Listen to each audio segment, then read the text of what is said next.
The following NOVA program contains scenes of quantum physics, which is known to cause confusion, anxiety, and even heartbreak. Please see your physicist if symptoms persist. Quantum physics. It's the science of the very small, but it punches far above its weight. Quantum physics has not just been important, it's been revolutionary. It's the most successful scientific theory of the last 100 years. Quantum mechanics already permeates everything we do. Everything from your computer or cell phone to how we keep time depends on our understanding of the quantum world. We could say now that we live in a quantum age. And it's behind one of the greatest discoveries in the history of science: gravitational waves. Tiny ripples in the fabric of space-time itself. Gravitational waves give us a whole new way to look at the universe. And yet, beyond the mathematics, quantum physics makes a shocking claim that at its deepest level, reality plays like a game of chance. Probabilities are not a measure of what we don't know. They're just intrinsic to the quantum theory. With mind-boggling behaviors like superposition and entanglement. This is weird, it's strange. What quantum physics really means remains deeply mysterious, but it's created the world we live in today. Quantum physics actually governs everything around us. It's not some weird outpost of physics that's far away. It's completely changed the way we used to live into the way we live now. Decoding the universe. Quantum. Right now on NOVA.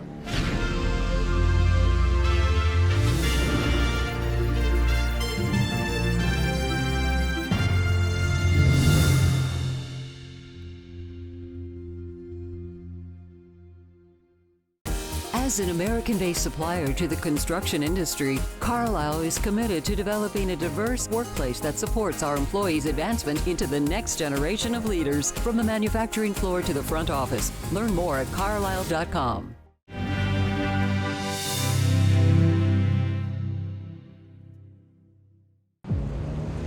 December 12th, 1970.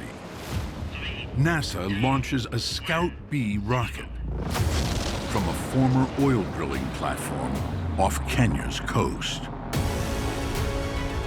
Its payload is a small satellite named Uhuru, a Swahili word meaning freedom. Uhuru is the first space telescope dedicated to observing X-rays, high-energy light waves invisible to our eyes. Powerful sources of X-rays constantly bombard Earth, but our atmosphere blocks them. With this groundbreaking telescope, a new vista for exploration opens. But buried in the data collected from Uhuru is something ominous. In 1971, scientists revealed that the constellation Cygnus, the Swan, contains what until then was more of a mythical, mathematical beast. A black hole. Black holes are the most mysterious objects in the universe. Also the most violent.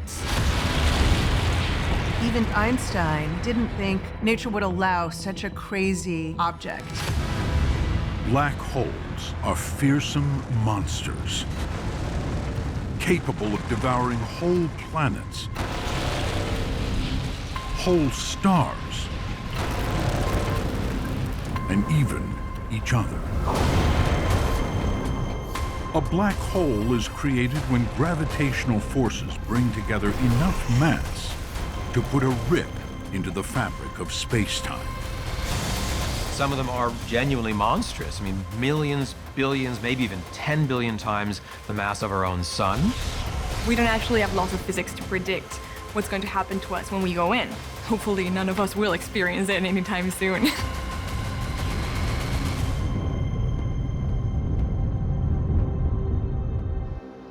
In the decades since the first sighting, Science has learned a lot about these menacing and mysterious objects of destruction. They aren't that rare. Supermassive black holes sit at the center of most large galaxies. We have one in ours. But it turns out, these cosmic behemoths also may have an Achilles heel, first predicted by Stephen Hawking in 1974. Scientists thought of a black hole as a one-way trip to oblivion. That past its event horizon, nothing could escape. But Hawking disagreed. He theorized something did escape from these mighty giants. Radiation. Ironically, the end result of physics at the tiniest of scales. Quantum physics. Clifford Johnson is a nonfiction graphic author and also a theoretical physicist. One of the key things that was discovered in quantum physics is that empty space itself is not empty, it's seething with possibility. Instead of having empty space here, a particle and its antiparticle can appear, dance around a little bit, and then annihilate back into empty space. Now imagine that happening near a black hole horizon, which we're told is a one-way door. What if one of those particles falls in? And now the partner doesn't have anything to annihilate with. So it will actually fly off, and a distant observer will see that particle as radiation coming from the black hole. Without consuming more matter, if it emits radiation, it will gradually shrink in size. The black hole actually begins to evaporate. Now, this is a completely stunning revelation. Known as Hawking radiation, its existence is still only a theory, but perhaps given enough time, and it is a very, very, very long time. For many black holes longer than the current age of the universe, even a supermassive black hole, like the one at the heart of the Milky Way, may evaporate and disappear, vanquished by the quantum world and the physics of the very small.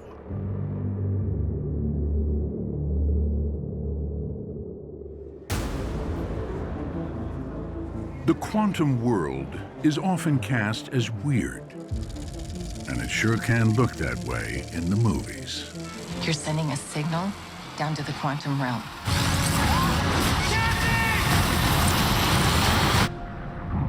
Where are we? But what is quantum physics? It arose as the solution to a problem.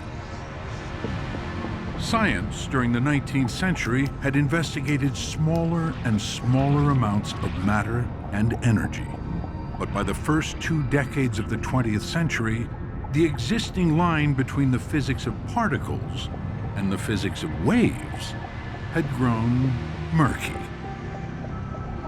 especially when trying to understand the fundamental nature of light.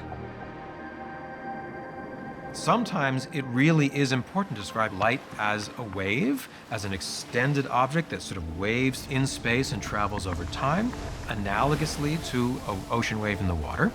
Other times, as people like Albert Einstein and others began to find, they really had to describe aspects of light as if it was a collection of particles that traveled almost like miniature billiard balls.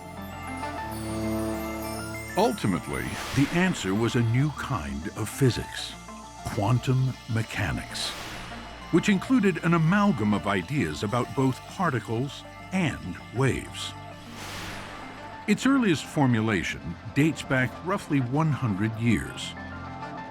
This 1927 conference in Brussels is where the world's leading physicists met to discuss the newly formed theory. And there was a lot to discuss. because quantum mechanics represented a radical departure from the previous paradigm of physics, what we call today classical physics. In classical physics, handed down by Newton, we had determinism. We had the clockwork universe. So if you throw a ball that's a classical object with the same force, the same speed, the same angle, it's always going to go to the same place, right? In principle, if you knew exactly the state of the whole world all at once, and you knew the laws of physics, you could exactly predict what everything was going to do, arbitrarily far in the future and into the past. In classical physics, even events that we think of as random aren't really. There are things that appear random in our everyday lives, like rolling dice. It looks random, right? But actually it's a deterministic set of events which leads to whatever outcome the dice shows. If I told you exactly how I was going to roll the dice, you could predict, based on that initial throw, what the final outcome is going to be. It's a very hard mathematical problem, but it's not intractable. Quantum mechanically, that's not the case. Quantum mechanics tossed out the certainty of the classical clockwork universe for one that only allowed for probabilistic predictions about potential observations. Probability in quantum physics is different, because even if we have the most complete description that the laws of physics will allow us to have, typically we're unable to predict precisely what we'll see when we observe a quantum system. Quantum mechanics says we can know everything there is to know about the setup right now, and still when we want to make a measurement of it in the future, the best we can do is say there's a 50% chance of getting this outcome, 30% chance of that, 20% chance of that. In the quantum theory, probabilities are not a measure of what we don't know. They're just intrinsic to the quantum theory. We cannot get around them. That is impossible. Some physicists raised on determinism had trouble accepting this new probabilistic view. Albert Einstein famously said that he didn't believe God plays dice with the universe. But there is another related, even stranger aspect to quantum mechanics. In classical physics, external reality is independent of the observer. Looking at the moon doesn't change the moon. And if you look away, the deterministic laws of physics continue to guide the moon on its path. But in quantum mechanics, things are weirder. The basic idea of quantum mechanics, the thing that we really struggle with to get our heads around, even as professional physicists, is that unlike any other version of physics, quantum mechanics separates what happens in a system when we're not observing it from what we see when we measure it. A few rare exceptions aside, quantum mechanics says that we can't know the position of a particle like an electron when we're not observing it. At best, it can only be described mathematically as a wave, its exact position given in probabilities. But at the moment that the particle is observed, the probabilistic wave function collapses to one specific location. To the observer, who never sees this wave-like quality, it is like the particle was a particle all along. That opens up a whole world of questions. You know, what happens to the observational outcomes that are not observed? What picks out which outcome is going to happen? This is still what we're thinking about today. During that mysterious period, when the particle is considered neither here nor there, it is said to be in superposition. In a sense, a combination of all the possible outcomes. But what does that really mean? Is the electron everywhere at the same time? Is it nowhere at all? Is it at one place and we just don't know? All of those questions are actually outside of what quantum theory itself actually can answer. It's not part of the theory at all. So if you ask me, your guess is as good as mine. Unfortunately, that's the best I can do. For most people, quantum mechanics remains deeply unintuitive. And yet, it has proven itself again and again by making predictions with uncanny accuracy. In practical terms, it is the most successful theory science has ever produced, and it has shaped our modern life. Quantum physics has not just been important, it's been revolutionary. It's completely changed the way we used to live into the way we live now. Take our sense of time.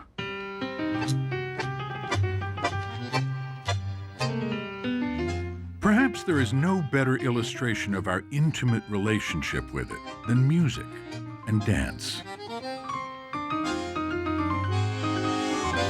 The underlying movement of tango is reliant on the beat, which is reliant on timing, which creates synchronization. To create a truly smooth dance, it's not enough to just be synchronized on the beat. It's also the synchronicity between the beats that's important. That's the real beauty in it, in finding that connection through stretching out that second.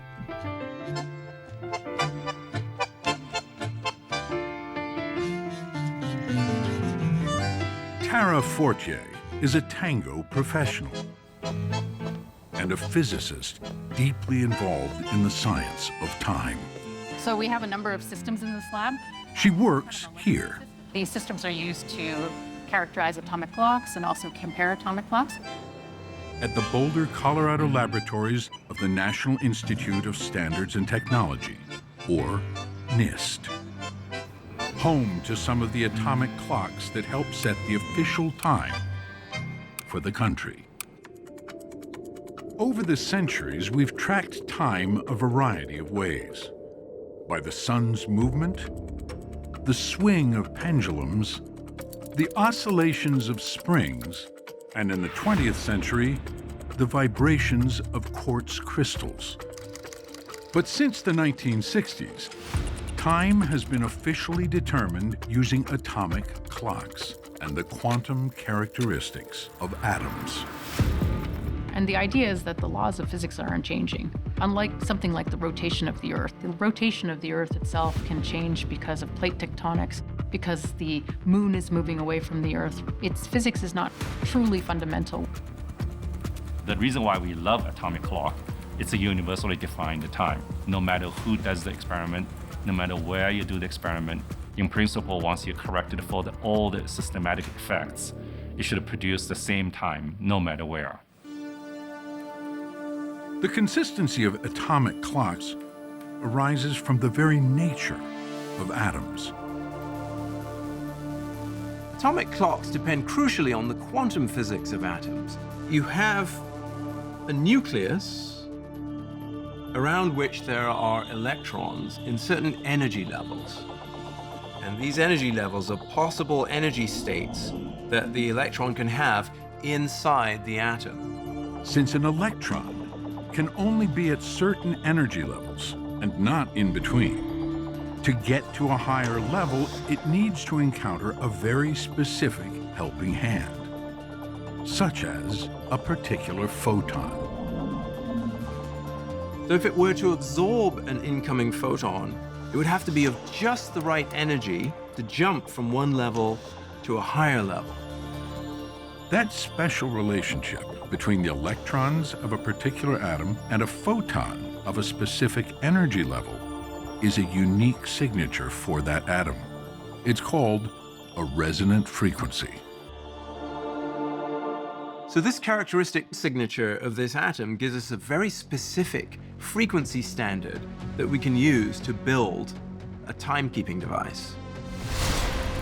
Atomic clocks work in different ways, but they all use a specific type of atom or molecule as a reference to lock in the frequency of an electromagnetic wave, whose oscillations provide the ticking of the clock. Today, a second is officially defined by counting the oscillations of the primary resonant frequency of a cesium-133 atom. That's over 9 billion oscillations per second. And you interact with that time reference more than you might think. For example, through the Global Positioning System, GPS. Turn left. I think that GPS is actually kind of crazy when you think about it. How did we do anything before GPS? The US-based GPS system uses over 30 dedicated orbiting satellites, each with multiple atomic clocks. When you use the GPS on your cell phone, its receiver checks the signals from 4 or more satellites. The signal contains information about the satellite's position and the time it sent the signal. That timestamp is critical.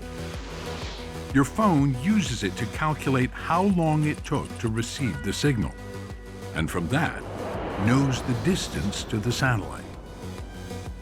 With that information from multiple satellites, it is possible to triangulate the phone's position within a few yards. But the whole system depends on knowing the time. In the end, I find it amazing how strongly we're committed and tied to atomic clocks and how much we take it for granted. Even though I build atomic clocks, but when I'm driving, being guided by this GPS service, you don't really become aware of how much atomic clock technology has permeated everywhere in modern life.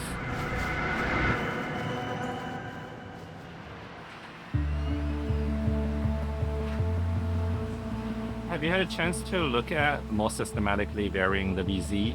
Jun Yi is a physicist with joint appointments with NIST, the University of Colorado Boulder, and their joint institute, GILA.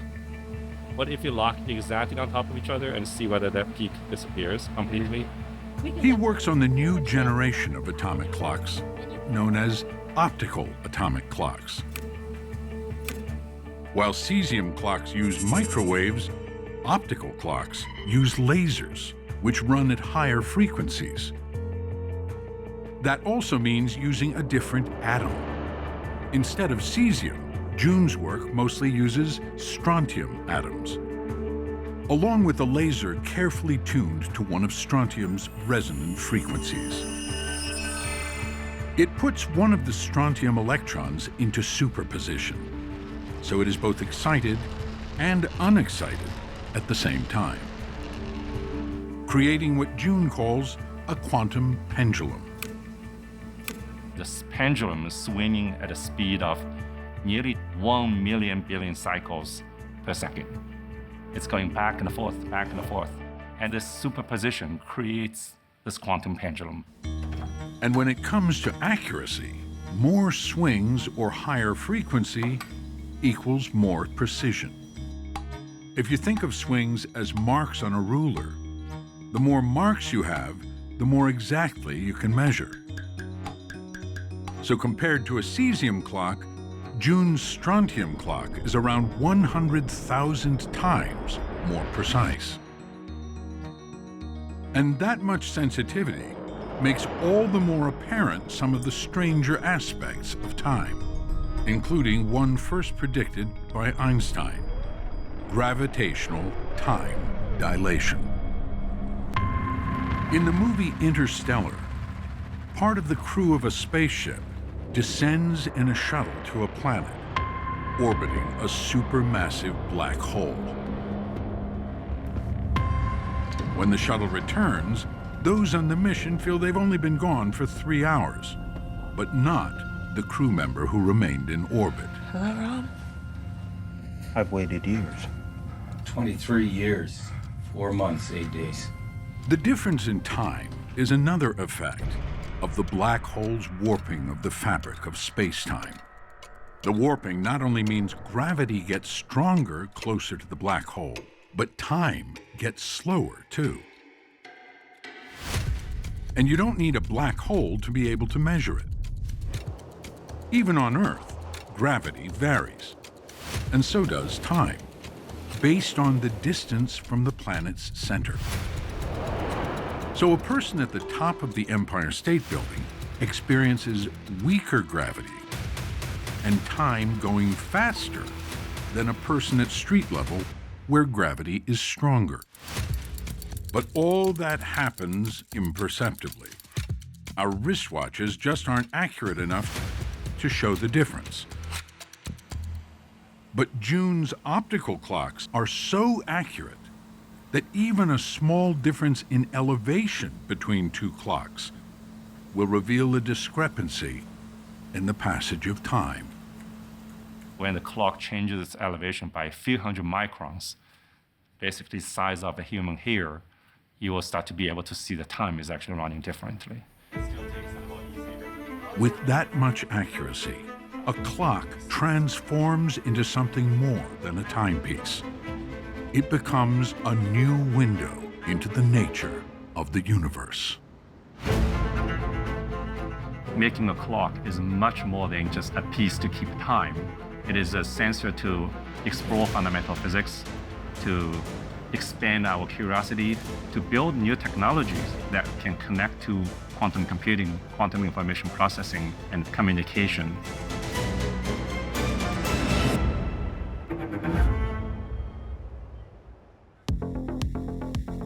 Central to making June's precision atomic clocks work are ultra-stable lasers, which themselves are also a quantum technology. They date back to the 1960s. You are looking at an industrial laser, which emits an extraordinary light not to be found in nature. I will show you. This scene from 1964's Goldfinger is said to be one of the first popular depictions of this new cutting-edge tech. I think you've made your point, Goldfinger. Thank you for the demonstration.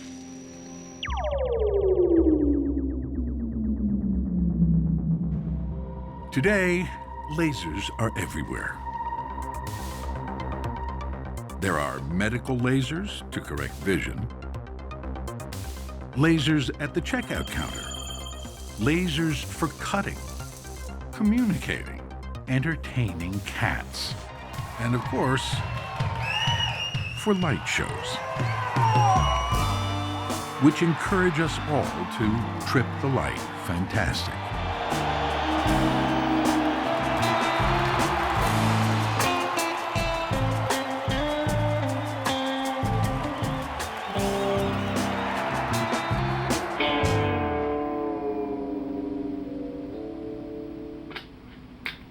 Which may be why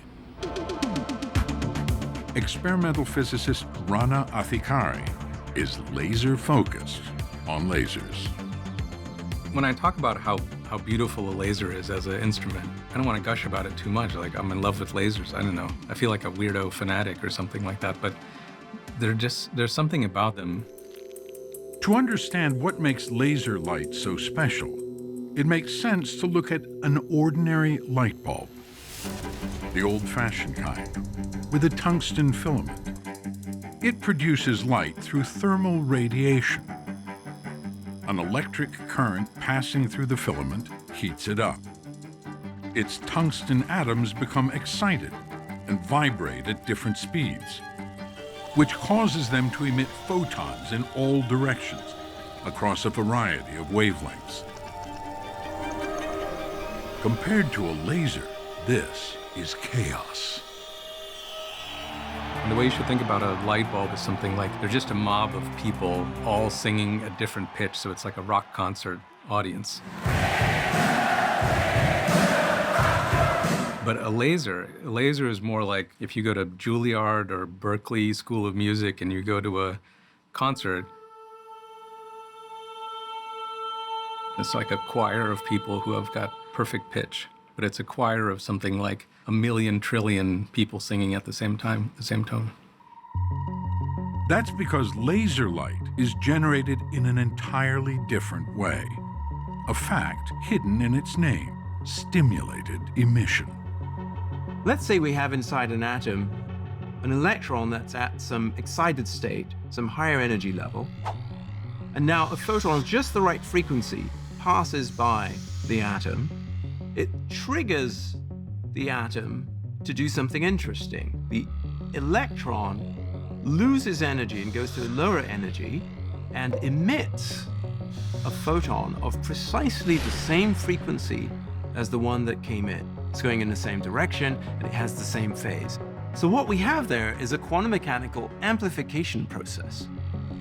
If we place a group of those same excited atoms inside a chamber with mirrors at both ends, the emitted photons will bounce back and forth, continuing to stimulate the emission of more photons, which in turn stimulate even more photons. One of the mirrors is only partially reflective. It allows some of the light to escape. Now that light's very special. It's composed of photons that are all the same frequency, so the same color, and they're all the same phase and all going in the same direction. So you have this intense, pure beam of light, and that's the laser. Lasers have proven to be an extremely versatile tool, including for measuring distance. Rana's work with stable high-frequency lasers takes that to an extreme.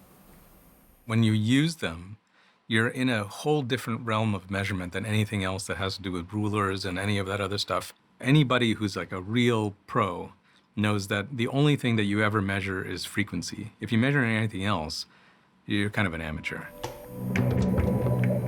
Thanks to the fixed speed of light, the beam of a high-frequency laser has an incredibly short wavelength, perfect for measuring extremely small changes in distance.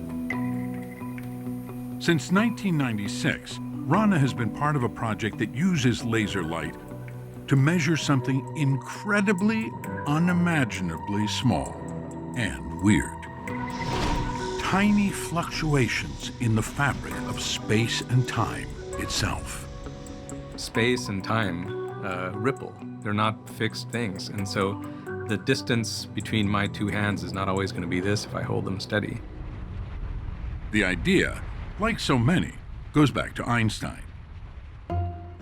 In the early 20th century, his work led to the merging of space and time into one concept, space-time. And he theorized that gravity was the warping of that space-time fabric by the mass of objects. But that carried a startling implication.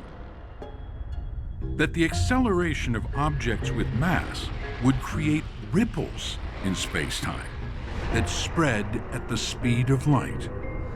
Gravitational waves. Gravitational waves were first predicted by Einstein, and he didn't believe it at first, so he went back and forth through, I believe, the mid-30s.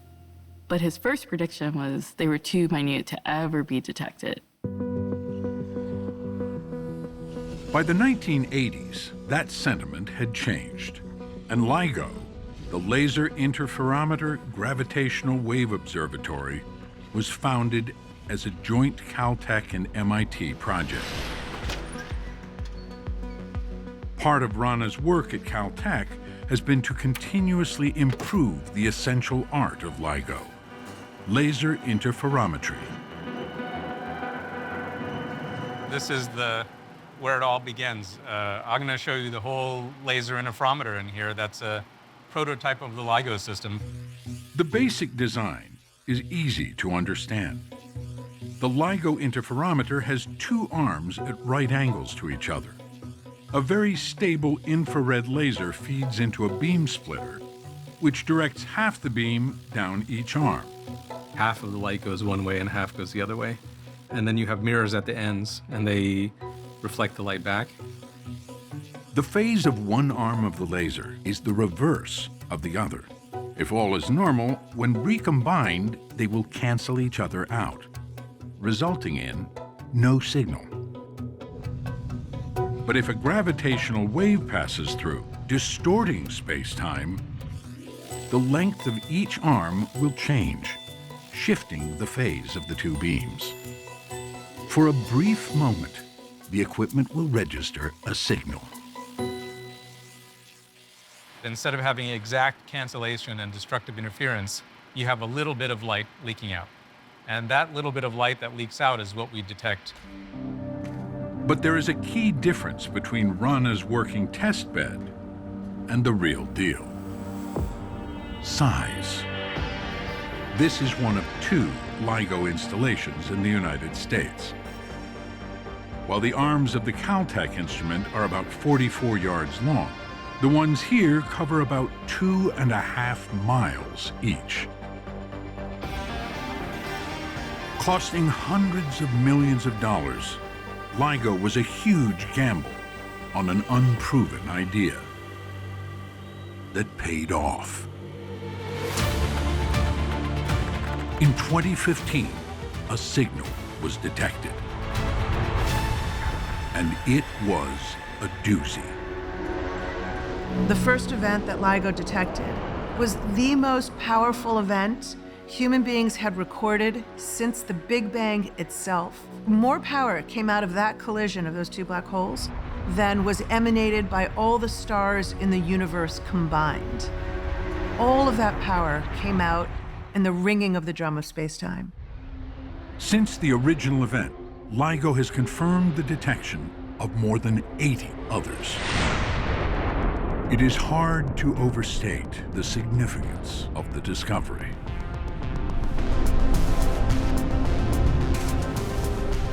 LIGO is massive. Albert Einstein predicted that gravitational waves should exist, and now we measure them. This is the most direct observation of black holes that we've ever had. This is a complete revolution in science. And it's all possible because of that quantum technology that has become completely embedded in our lives. The laser. The more stable your laser is, the more things in the universe you can measure, and there's no limit to it.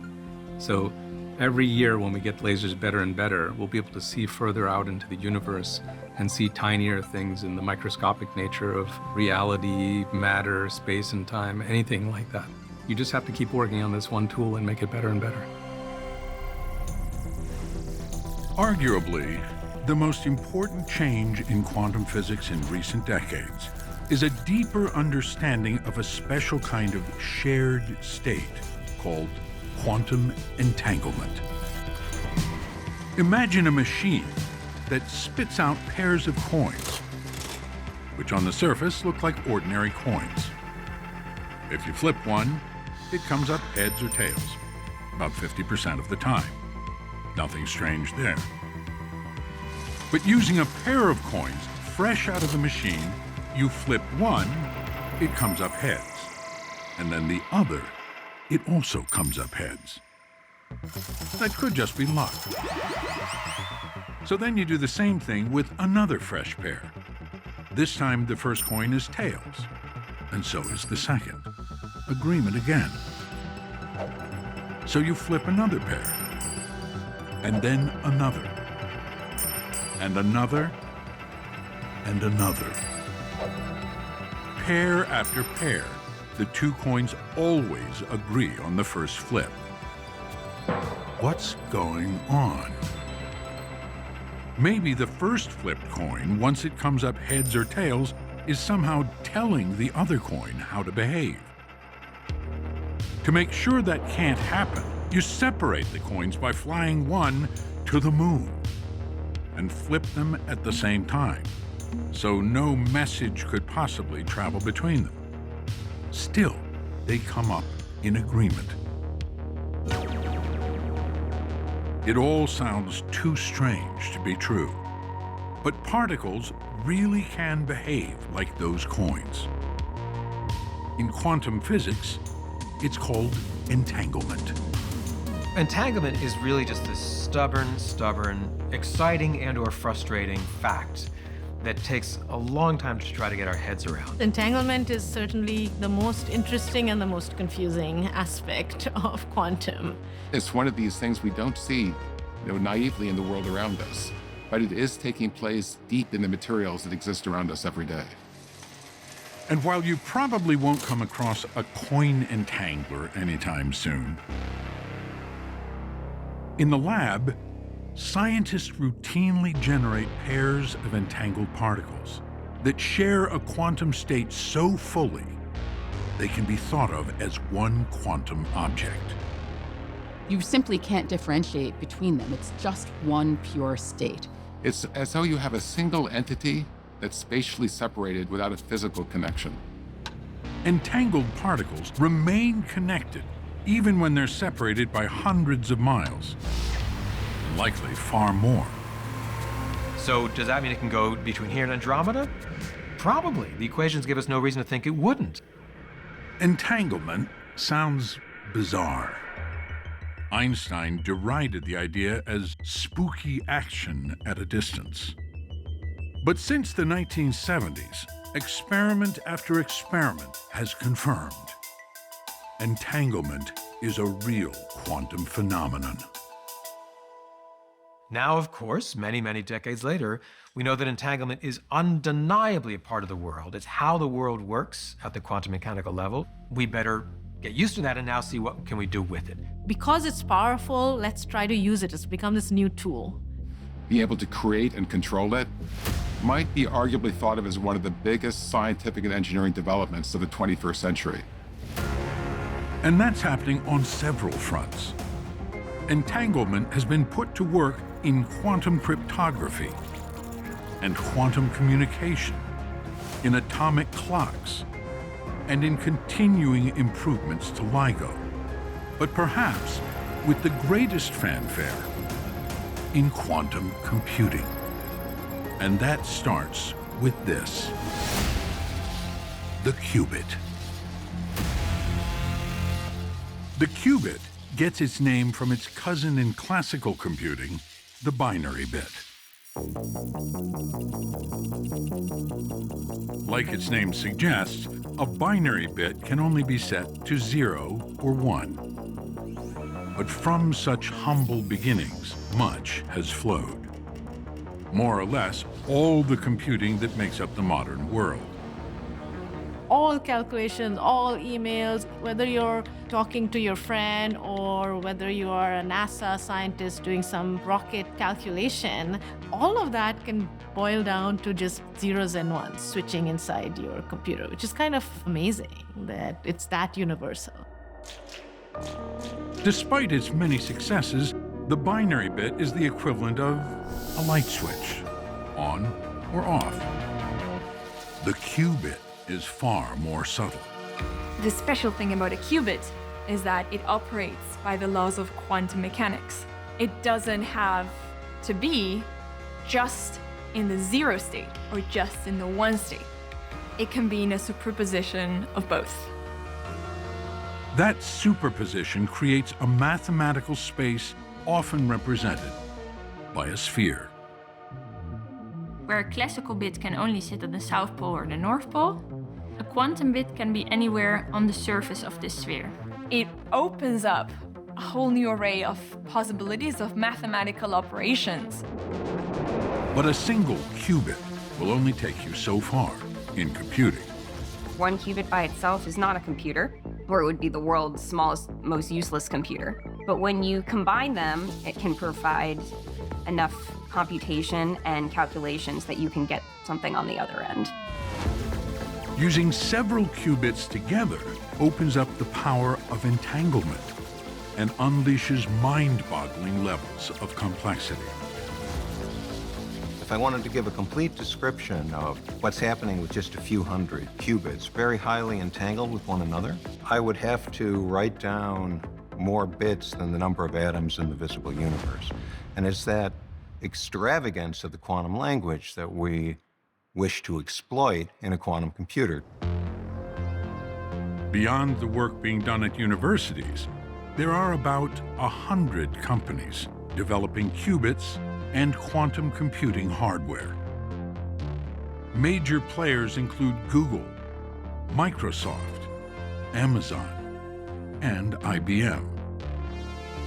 Its hardware development effort is centered here at the Thomas J. Watson Research Center in Yorktown Heights, outside New York City.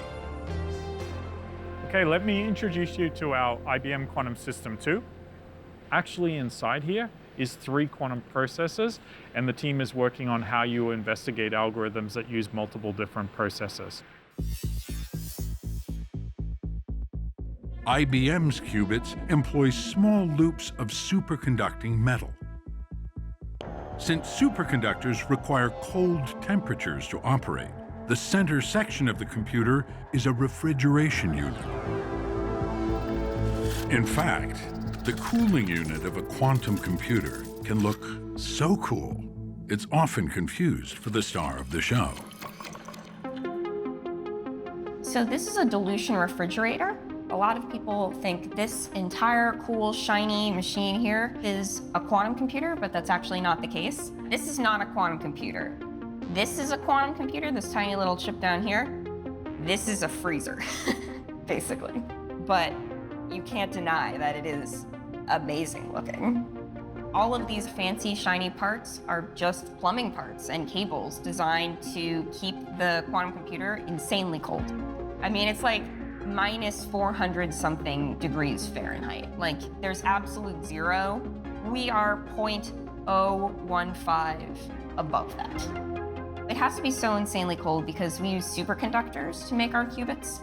And then furthermore, we want to remove any type of noise or thermal excitations which can disturb the qubits and make them behave in ways that we don't like. Since 2016, IBM has made its quantum computers accessible to the public over the internet. Anyone can come up with a quantum algorithm akin to a classical computer program and submit it to be run. Since we first put it on the cloud, people have run over 3 trillion jobs on the quantum computers. Running an algorithm on a quantum computer involves setting the initial state of the qubits and then manipulating them in a series of steps. To do that, on its systems, IBM uses microwave pulses. These microwave pulses essentially either flip the qubit, create it in a superposition, or measure it. After all the manipulation, the qubits are read, collapsing their quantum state into either a 0 or 1. But there's a catch. On a quantum computer, the chip can spontaneously decay from the excited state or the 1 state into the 0 state when we don't want it to.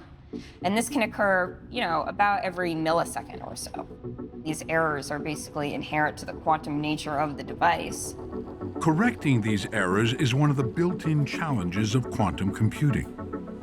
The current generation of quantum computers are not yet able to do it themselves, so there's one final step.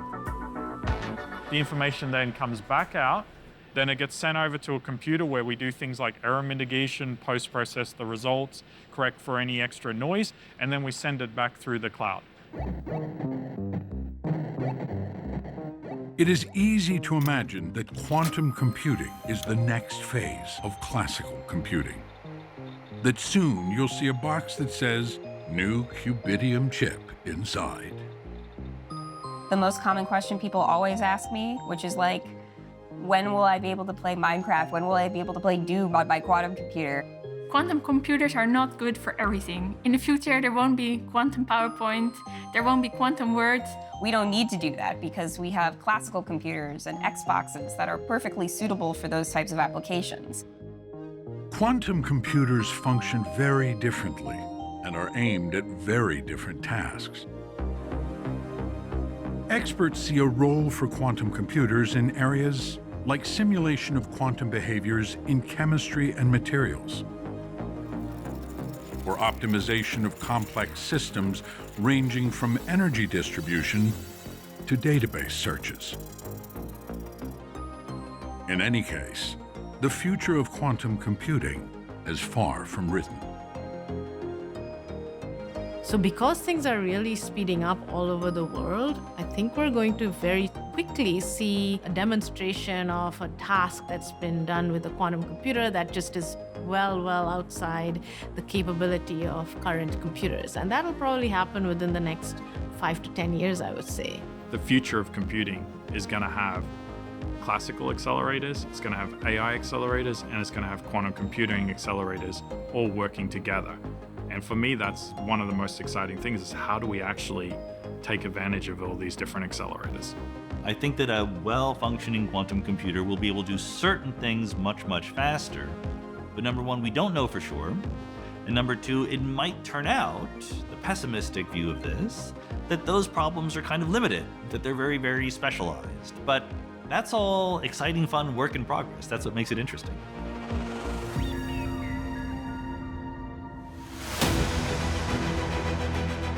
The roots of quantum physics go back 100 years. But only in recent decades have we started to gain control over the quantum realm. And that has already transformed the way we live. There has been astonishing change in the kinds of quantum systems we can build and manipulate. Quantum mechanics itself already permeates everything we do. They're part of how we manipulate the world. They're part of every transistor and every computer. It's about how things interact on a fundamental level, but it turns out we need to know how things interact on a fundamental level to do big things as well.